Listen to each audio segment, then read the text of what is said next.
Abeet qilleet abeet yaa salphina keessan warreen abilikeeshinii kanaan akkaataan armaan gaditti isiniif kaa'u kanaan suuraa keessan miidhaskitanii gadi baasaa jirtanii salphattanii jirtu. Warreen fayyadamuudhaaf yaadan ittiin fayyadamina abilikeeshinichi sirrii miti waan dhufe duukaa hin fiiginaa wanti calanqise hundi warqee miti waan ta'eef qimamoochee akkasiin salphattan yookittiif qaanii keessan arguu hin barbaadu ani isiniif wanti hin taane hin jiru jechuudha kun beektanaan obboleettiin keessan.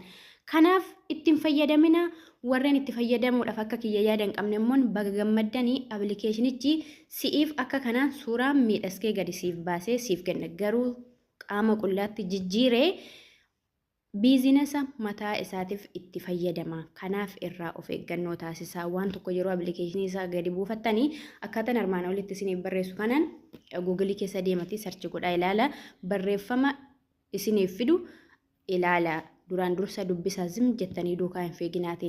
Qimamoochee of hin salphisina. Isiniif galee salphachuudhaaf deemtu waan ta'eef akkuma isiniif akka kanaan miidhaskee kennu gara biizinasa isaatiitti immoo akkaataa isiniif armaan olitti kaa'e kanaanii qaama qullaatti jijjiiree gadi baasa abilikeeshinichi hafuura 666 jedhamaati kan jiru.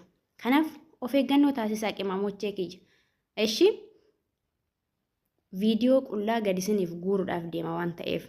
Iddoo nagaa tura isinumatti muufan.